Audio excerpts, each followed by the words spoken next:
Assalamualaikum warahmatullahi wabarakatuh. Berjumpa cikgu lagi pada hari ini untuk soalan yang seterusnya. So, hari ini kita akan buat soalan yang ke-12. So, soalan ke-12 ini sekali kamu tengok dah memang tahu ianya adalah berkaitan dengan bab yang ke-5, tingkatan 5, iaitu tajuknya kekongruenan, pembesaran dan gabungan transformasi. Okey, so soalan kamu di sini diberi bahawa ini adalah gabungan segitiga sama sisi. So, soalan kamu untuk A1 Roman. So, dia tanya kepada kamu, nyatakan sama ada pola dalam rajah ini mewakili satu teselasi ataupun tidak lah. Okey, so kalau ikutkan jawapannya ialah ya. Ini merupakan satu teselasi. So, kenapa cikgu mengatakan ya? Seharusnya kamu boleh rujuk kepada muka surat 161. Okey, berkenaan dengan definisi untuk teselasi. So, cikgu ringkaskanlah. Teselasi kamu seharusnya dianya adalah bentuk yang berulang ataupun pola bentuk berulang. Okey, so pola bentuk berulang yang mana bentuk yang berulang ini seharusnya dia memenuhi ruang. Okey, dia penuhi ruang. Okey, dia memenuhi ruang kosong, memenuhi ruang kosong tanpa bertindih.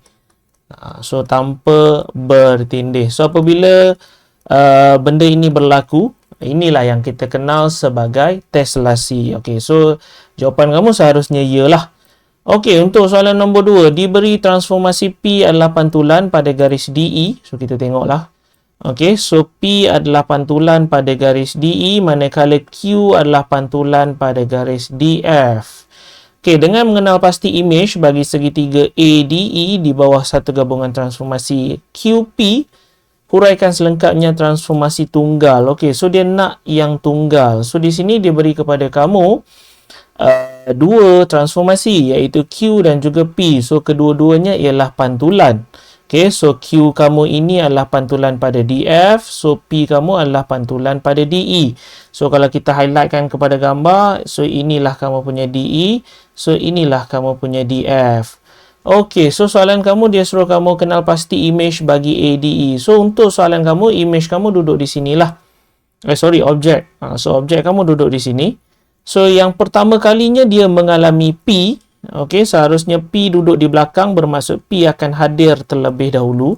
So, daripada kamu punya objek, so dia akan mengalami P. P adalah pada garisan DE. So, daripada objek, dia mengalami pantulan. So, dia akan ada imej sementara di sini. Okey, cikgu label sebagai imej sementara lah. Dan kemudian daripada sini, dia mengalami Q untuk yang kedua. Okey, ataupun langkah yang kedua. So, Q kamu adalah transformasi pada garis DF. So, seharusnya segitiga kamu akan berakhir dekat sinilah. Okey. Asal pula cikgu tulis sebagai S. Cikgu seharusnya tulis sebagai I. Bermaksud imej. Okey, so kalau ikutkan inilah jawapan kamu. Okey, daripada objek jadi imej sementara dan dia menjadi imej akhir. So, daripada O ataupun daripada objek nak menjadi I di sini, dia kata dia suruh kamu huraikan transformasi tunggal.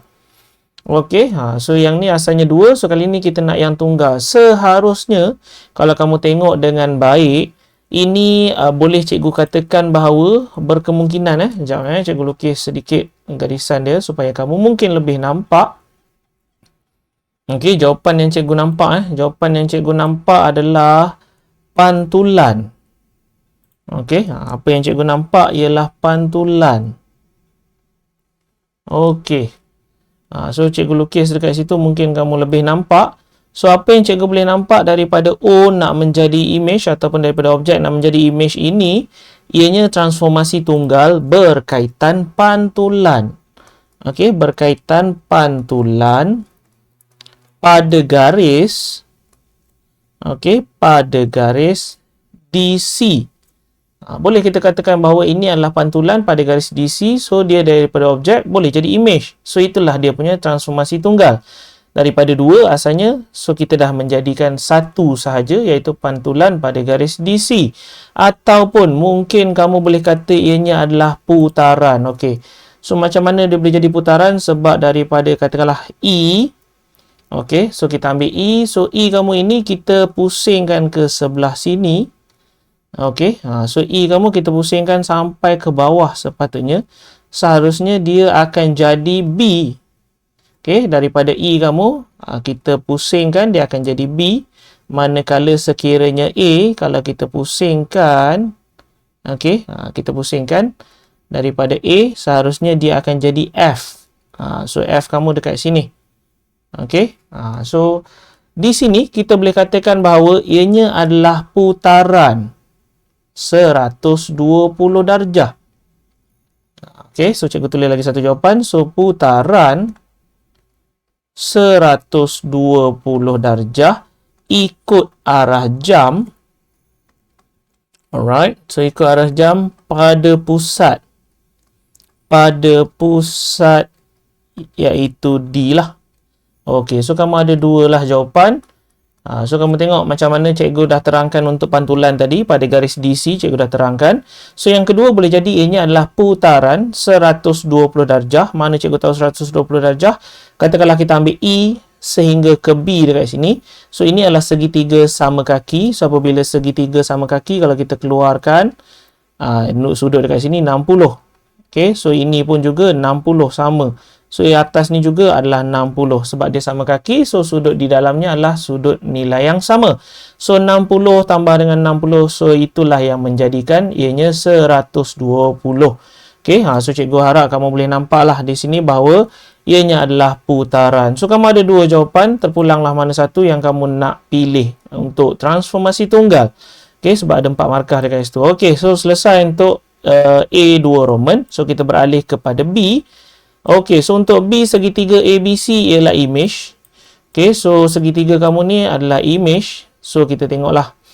Okey, mungkin gambar kamu dah bertindih banyak. So, ABC adalah image. So, cikgu lukiskanlah sedikit.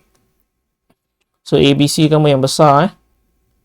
Okey, so segitiga ABC. Sekejap, tak berapa cantik sangat. Okey, so kalau ikutkan, ianya adalah A dekat atas ni, B dekat bawah ni, C dekat sini. So, segitiga ABC kamu ialah image. Okey, bagi segitiga DEF. Okey, so bagi segitiga DEF. So, kita tengok DEF kamu di mana? So, DEF kamu duduk di dalam. Betul-betul dekat dalam dia. Okey, so DEF kamu akan duduk di dalam ni. So, kalau ikutkan, ini adalah D. So, ini adalah E. So, ini adalah F. Okey. So, itulah segitiga kamu. Alright. So, di bawah gabungan transformasi X, Y, huraikan selengkapnya transformasi Y dan juga X. Okey. So, kamu kena tengok bahawa dekat sini, cikgu highlightkanlah sedikit. So, ABC ni adalah image. Manakala DEF ni tidak disebut, bermaksud ini adalah objek lah. Okey. So, ini adalah objek. So, daripada objek kamu, iaitu DEF, okey, seharusnya untuk daripada objek, so objek untuk menjadi image sementara, sebab cikgu boleh nampak daripada objek ini dia menjadi image sementara, barulah dia jadi image yang besar dekat sini, iaitu ABC. So, untuk yang pertama kalinya, kamu akan mengalami pantulan.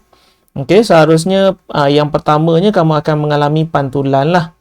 Okey, pantulan pada garis, cikgu ringkaskanlah tulisan, pada garis DF. Okey, pantulan pada garis DF ataupun pantulan pada paksi DF. Okey, pantulan pada garis DF. So, dia menjadikan image sementara di bawah. Dan daripada image sementara, dia akan mengalami pembesaran. Sebab yang kecil yang dekat bawah ni, okey, di FB dekat bawah ni, so, dia akan mengalami pembesaran, barulah dia boleh jadi ABC yang dekat atas. So, ini akan mengalami pembesaran. Okey, pembesaran dengan faktor skala.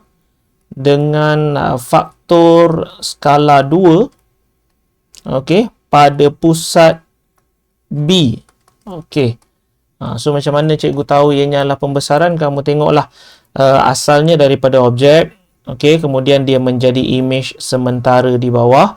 So, daripada image sementara ni lah dia membesar menjadi image akhir dekat atas ni lah. Okey, so itulah gambaran dia.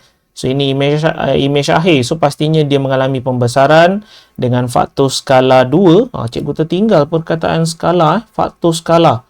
So, hati-hati, jangan tertinggal. Kalau tidak, dia boleh menyebabkan kehilangan markah. Pembesaran dengan faktor skala 2 pada pusat B. Kenapa B? Sebab B kamu ini tidak berganjak. F kamu menjadi C, D kamu menjadi A, so B kamu ini tidak berganjak. So di sini bolehlah kita katakan bahawa Y kamu ni, kalau kamu tengok dekat sini, okey, apabila ada gabungan bermaksud yang di belakang dahulu iaitu Y, so yang hadir kemudian iaitu yang duduk di depan lah. Okey, so iaitu X. So bolehlah kamu kata Y kamu ialah pantulan. So inilah kamu punya Y, iaitu pantulan pada garis DF, manakala X kamu ialah pembesaran. Okey, dengan faktor skala 2 pada pusat B. Okey, so selesailah untuk soalan B dan kita pergi kepada soalan yang terakhir. So diberi bahawa luas segitiga ABC ialah 48. So kamu nak kena tahu dahulu ABC ni sebenarnya apa. Okey, so ABC ni adalah image. Okey, so yang diberi ini adalah sebenarnya luas image. Kerana untuk soalan yang terakhir ini kamu ada rumus, iaitu luas image sama dengan K kuasa 2 darab dengan luas objek. So luas image kamu ialah 48. Okey, so K kuasa 2. K ini datangnya daripada faktor skala dekat sini. So faktor skala kamu ialah 2. So 2 kuasa 2. So darablah dengan luas objek, sebab soalan kamu dia nak mencari CEF. So kalau kamu tengok CEF ini samalah saiz dengan objek-objek yang lain lah. Okey, samalah dengan DEF. So objek asal dia. Okey, so objek lah, luas objek lah yang kita nak cari. So kita akan bawa lah 48 bahagilah dengan 4. Okey, so dapatlah seluas objek, iaitu luas objek kamu bersamaan dengan 12. Okey, so secara tak langsung selesailah ketiga-tiga soalan, iaitu A, B dan C.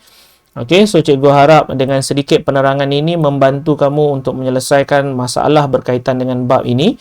Sekiranya kamu boleh faham, seperti biasa, ajarkanlah rakan-rakan kamu dengan cara kamu yang tersendiri supaya ilmu kamu semakin berkembang dan lekat di kepala. Sekiranya ada sebarang masalah, boleh tinggalkan di ruangan komen di bawah. Sekiranya tiada sebarang masalah, cikgu minta jasa baik untuk menekan button like dan juga subscribe. Sehingga kita berjumpa lagi untuk soalan yang lain. Assalamualaikum warahmatullahi wabarakatuh.